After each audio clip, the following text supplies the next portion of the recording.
actually started back in March of this year.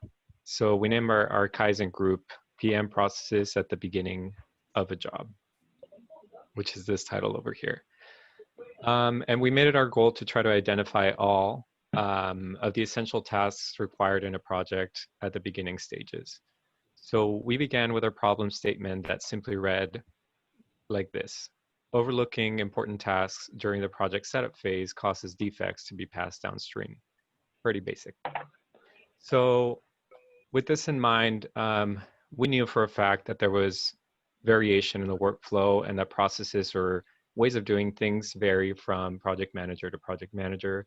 We knew that there were important tasks being overlooked, like when one PM submits applicable disclosures for white spandrel or triple silver coating, but another one forgets to do it. We knew that there was tribal knowledge that could only be acquired by a seasoned project manager. And we also knew, or we thought that we knew, that there wasn't a checklist or standard process that captured all PM responsibilities at the beginning stages of a job. So with this said, we set off on a journey of exploration. We began by trying to map out all the different things that a typical project manager does when he first receives a job, which is this kind of this little process map. And each member of our group contributed feedback from their own experiences. So that's how we came up with, you know, these stickies. After that, we conducted an interview with a PM. So here we met with Marco because he had just been kicked off on a job, and we wanted to kind of get his take on what he does in the beginning. So after that, we looked through actually the entire standard procedures tab and made note of all the Swisses that were, sorry, I was reading it. We made note of all the Swisses that were built into our workflow, as well as the ones that existed, but kind of relied on the PMs to remember to use them.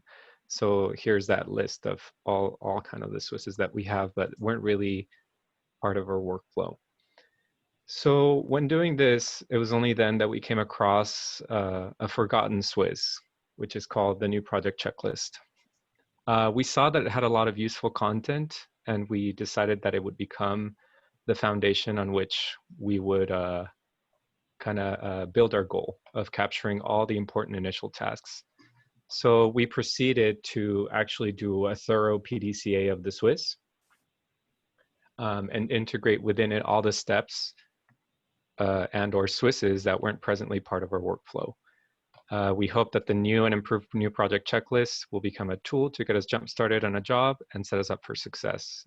And the way that we made sure that this kind of everybody goes through this process is that we've asked management to add a line item in our project schedule to remind us to go through it. So with that said, that was a little introduction. Now we're going to proceed to going over the Swiss. So Danny, take it away. All right, so step number one was a step that was already on this Swiss. So I'm just going to read it and then we'll go through the rest of it. So step number one, the work description is have a printed or PDF set of the latest architectural and compare to the highlighted set of drawings, details from sales kickoff meeting. Scope that matches with the highlighted set of drawings should be highlighted in green. Scope that is different from the highlighted set of drawings should be highlighted in red. And a key point or a tip for that is will help identify general scope of the project and determine any opportunities for added or removed work. And the why is clarify what was bid and or priced and determine any added scope. Then Greg's going to go next.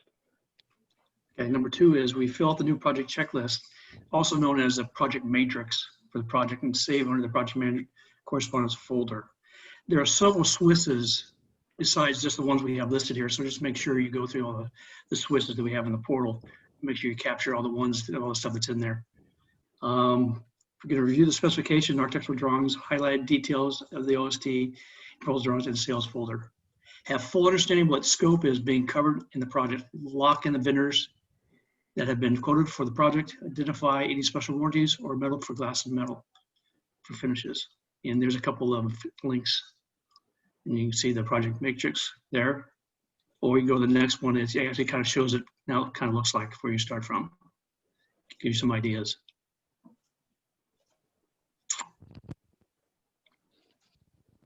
So this is just basic instructions of how to, which spec sections to look for and how to fill it out and what it's supposed to there's look the like. photos. Okay. And I'm going to hand it off to Rochelda, who's going to take it from here. Show yours, Rochelda. So the next step would be to set up the project in the portal. And the reason why we're doing this is so that we have the information about the project that's usually showing on all projections, transmittals, and RFIs, along as who the contact is for all the correspondence. And it also helps us set up the project notes under the PO request form. And again, we have the links for the Swiss here. And we also have a sample instructions. So to discuss the change orders,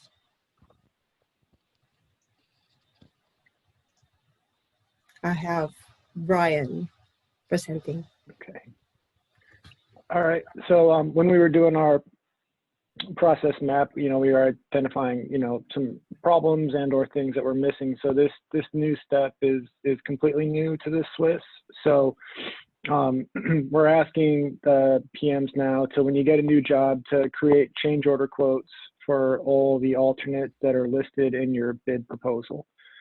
So if you click on the example over there, Marco and I did this on 751 Gateway, and I think it was really helpful. So if you just get your normal proposal from sales, you usually have a pricing matrix.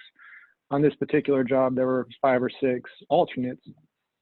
So then if you go to the next page, what we did is we just made like a little placeholder, COQ number 1, plug in the dollar amount, 499 grand, and just title it, soffit panels, bid alternate number 1. We're not entering any numbers into the portal or doing anything like that. We're just literally creating a cover sheet for each of those alternates. So in the past, sometimes we've struggled trying to, is this in the contract or not?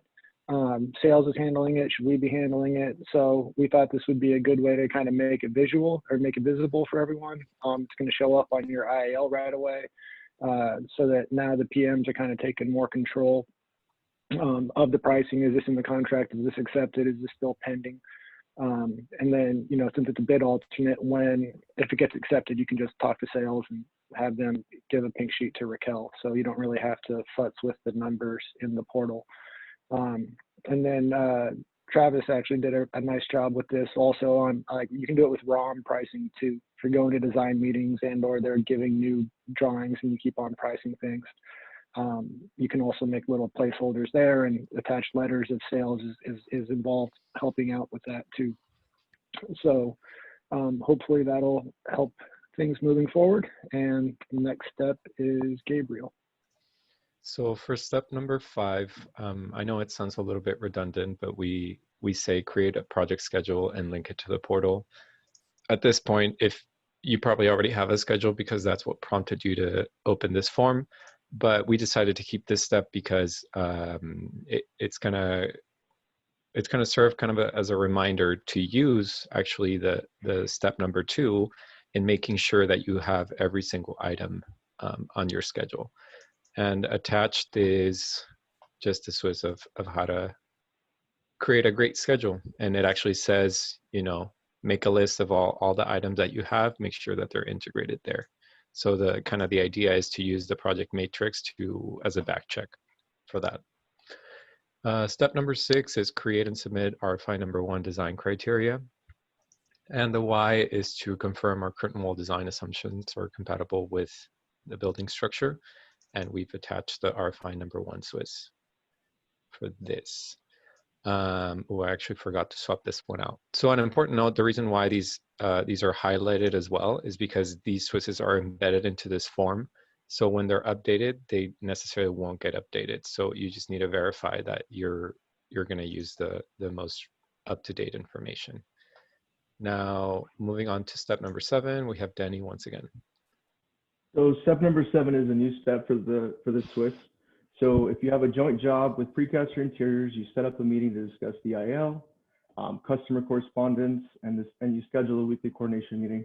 And the why for this is to avoid any redundancy and confusion to the customer with communication. And then there's a Swiss attached too. So this Swiss just walks you through how to coordinate with Precast and how to either them or us submit the IL to the customer. So that's when you have a meeting and coordinate with them of who's going to be actually sending the IL to the customer. So they only receive one copy and it avoids all the confusion. Once you decide who will be sending the IL, you make sure that we are communicating with Precast PM to make sure that we are not sending the customer two different submittal number ones or two different change order quote number threes. Or those are just examples, but just so you're not confusing yourself or the customer if you have two submittal number ones or two change order number ones or vice versa. Also make sure that before you send the IL, you explain to the customer what the IL is and that both glass and precast open items will be on the same log or on this IL. So that's all explained on that Swiss. And number 8 is going to be LT. Hey guys, so number 8 is, this was a step that was already on this. I'm not going to go in detail on the actual Swiss. We just kind of wanted to touch on it because it's a potential process at the beginning of your job if you have a multi-building campus. So the Swiss involves the sales team as well as the project management team. When you have a larger multi-building project, sales will separate green sheets when preparing an estimate and create individual job numbers on the portal for each building. This allows operations to create separate schedules and shop drawings for each building. If a contractor issues one single contract, the contract will be processed under the first job number. So for example, I have Brokaw Phase 2 campus, which has 3 buildings on it. I have 10680, which is building B, 10685, which is C, and then 10686, which is D. I had one contract issued, and that was processed under building B because 10680 is the first job number. So we had green sheets were processed for each job, so I was able to build projections by each job number. So this, what Gabriel has up here, in order for my projections to show correct on the portal, I had to issue a deductive change order in the portal under the main job. So at the top where it says Brokaw B, that is it says original contract amount. That includes B, C, and D. So in order to make it the actual, reflect the actual building B contract, I combined the given contract amount for C and D and issued the deductive change order. So, so if you go down to the next little box right here, it says the current, sorry, it's hard because I'm not pointing with my mouse, so I'm like pointing. So it says correct contract amount after deductive internal change order. That brought it down to the actual contract amount, which then allows my projections to be correct on just building B. So for C and D, in order to get the actual contract amount for those, it's the exact same process as the deductive internal change order, except it's going to be an additive internal change order. So those are the each given contract amount there, because if you see the original contract amount is 0 because that was included on 10680.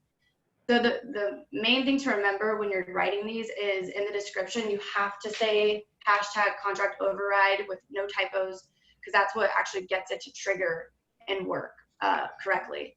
So I just gave examples underneath as well as where it says for B, or excuse me, C and D, the current contract amount with anticipated change orders.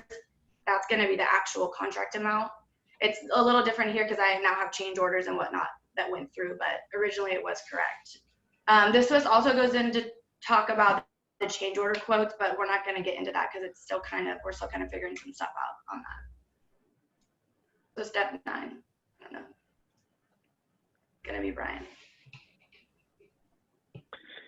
Okay, I think this is another step that we added. Everyone talks about reviewing disclosures, so we tried to build that into the workflow. So we reviewed all the existing Swisses. There was one existing Swiss for signage brackets. So we've included that as an attachment over there on the side. I think there's 10 or 11 disclosure forms though, if you actually open up Word template, or Microsoft Word rather, and just go look at all the shared files there.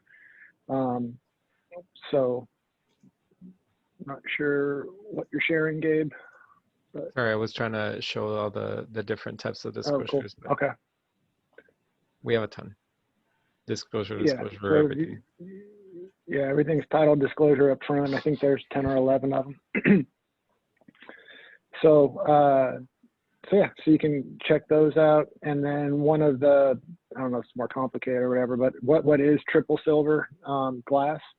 So we found that spreadsheet and attached that to, so you can at least have access to that pretty easily. So you can see your glass types that are figured for your project and see if they show up on this list, and that'll tell you if you need to submit the triple silver disclosure. So that's it for me. Next up is Rochelda. So step number 10 would be to fill out the warranty and finish information under project notes in the PO request form. And keynotes on this one, you have to use the project matrix to make note of all the warranties for the scope of work. And then why all products purchased here will have the correct warranty information, and at the end will help with the warranty closeout process. So here you will see instructions on how to do that. Once you get into the PO rec, you just click on, add the project notes, and then you enter all the information from the contract or your project checklist, so that it's an easy reference for you when you're typing up any purchase orders. Was there a question? Did somebody write something? Okay. And then the last step, number 11, is reaching out to your customer, confirming that you have the most current set of contract documents and their schedule. A key point or tip is to talk about setting up design meetings with the architect, coordinating logistics with the field, possibly reviewing the highlighted details from sales to confirm the scope, so there aren't any surprises later down the road. And why do we do this? Well, to ensure good coordination and eliminate confusion in project scope and expectations. This is also a new step, and we actually came up with this customer checklist with the feedback of other project managers in our office. So it's kind of it's not meant to be, one important thing to note is that it's not meant to be a questionnaire of any sorts. Is just to offer you key points and kind of conversation starters, things to touch on when you meet with the customer. So the first description is something that came from Steve Watts, which is kind of setting up the expectation of, when you meet the GC, they're going to see if you're on top of your game. So you should be, which is why this is the last step. We assume that at this point, you're very familiar with your scope, your bid, everything that's in the price matrix, and you're just ready to have a conversation with them. So these are just things to keep in mind that are important. So stuff like, is there any special lead requirements, who their last glazing subcontractor was, just to try to get a feel for what their expectations are like. And yeah, that's pretty much it. So the one other thing with that one, Gabe, is one of the main things we were hoping people might try is to bring the highlighted details and scope with you to the meeting with the customer. Just so you can kind of review, like, membranes in our number or not, or that's an alternate, or this flashing's in our scope or not, and just try to flush all that out like as soon as possible. It's always easier to figure that stuff out right away instead of later on when we're doing shop drawings and stuff like that. So. Yep. So I know we had mentioned that we would stop after each one. To see if anybody had any questions, because it's not so clean cut, the content. So we didn't do that, but does anybody have any questions? I have a question on number 8, the hashtag override, or was that contract override? Yeah. So where exactly do you put that on the change of the quote? So you put it on the internal pink we can look at this. And the hashtag contract override is in the description. That's your description. And there's a Swiss for that, correct? Lindsay, there's a Swiss for that one? There is, yeah. And it's on this, our Swiss here. We just didn't want to go like deep dive into that. Yeah. But there is a Swiss available. And if you need any help, I'm always willing to help too. Cool. Which is, it's this step right here on the Swiss. So we just kind of, give a summary of that. We didn't go into detail, sorry. So Gabriel, where did you guys add this new project checklist into your project schedule template? What was the time frame for this? It was up front at the very beginning, like line item 4 or 5, like right after the sales kickoff to operations. It was like the first 2 weeks. So, I mean, the Swiss obviously isn't something you can sit down and knock out in an hour. It's going to take a week or two to kind of get through all the steps. I think, if I remember correctly, we asked for like a 7-day duration. If you get kicked off on Monday, Tuesday, you try to have this done, have your schedule built by the following Friday with your dashboard set up and your schedule built and all the rest of it. So it should be right up in that very first like header portion where it's like, kickoff from sales before like shop and field kickoff, before you get into color approvals and design submissions. It should be like line item 4 or 5 on the new schedule templates moving forward. Okay, because we were in the past at the schedule review meeting, which is roughly 2 weeks after kickoff, we were reviewing that project matrix template with all the specs and some of the PO notes. So I can leave that there, right? We can still do that? Yeah, if you're doing a schedule review, all of this stuff should be built in advance before then. So that should be a good back check. Gotcha. And this is one of the items that was added on for that meeting with Tom. So it's not in there yet because that meeting's not been set up yet, but it will be. Yeah, but even just for our group, when we were doing the presentation, we practiced this last week, and one of the Swisses we attached when we started working on this thing in March or April had been updated like 2 weeks ago. Greg happened to know that and tell us that. So, but that's why we highlighted everything in yellow, was just to be like, hey, look, here's the Swiss exists, but please try to go back and actually grab the Swiss off the portal just to make sure you're grabbing the most current information, because we're constantly updating those things. So Do you guys have a goal of beta testing this on any jobs and kind of watching it through the process? Or I know Southern California on UC, I believe, so maybe that would be a good one to watch and see how if they can.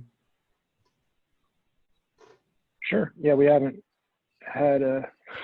We're just looking for we'd love that opportunity. So yeah, I think Matt Myers is going to be the PM on that. So maybe you could. They got kicked off like last week, so or maybe a week and a half ago. So it might be a good little guinea pig. Okay. Sounds good. Anybody else have any questions or feedback? I have one real quick. Fast enough for you? I'm looking at the Swiss on the portal, and it has 9 steps, and this one has 11. Is this one you're going to send over and post it? Yes, we will. Yeah, we tweaked it, so we'll get it posted with Walt this week, and then our we'll take our names off also. Yeah. Take those boxes. And then our group's still working on like the next phase, which is like a design meeting checklist. I know a bunch of you have given us some feedback on that too, and I really appreciate the feedback, but we'll probably end up adding that here too. We're still not sure exactly where to put that everywhere, but so we might add a step 12 and just include that checklist here as well for reference, just so we can have that available in a few spots. So, but we will get this most current version uploaded onto the portal this week. Nice. I like it. Good. Okay. Well, that was it. Cool. What was that? I don't mean to be a teaser, but Rudy, who's doing next week's training? I want to hype that person up a little bit, give him a little bit of a little hoo. Yeah, our very own Steve Larson will be going over.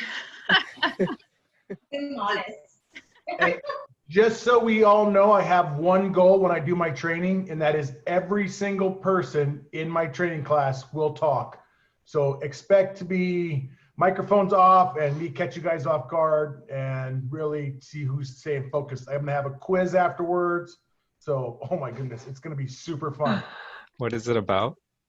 The schedule review meeting. I'm following you guys. I'm doing the next step. Oh, wow. Okay. Yeah. Great. There may be questions about hashtag contract override. You know, I may pull up some stuff from the last week's training, so be ready. All righty. I'm taking next week off. It's okay as long as Mateo's there, we're fine. I'm gonna make sure I'm helping her. There you go. Way to go, Betty. All right. Well, thank Great you job, guys. I appreciate it. Thanks. Thank you. Bye, everybody. Good rest of your day. Thank you. Bye.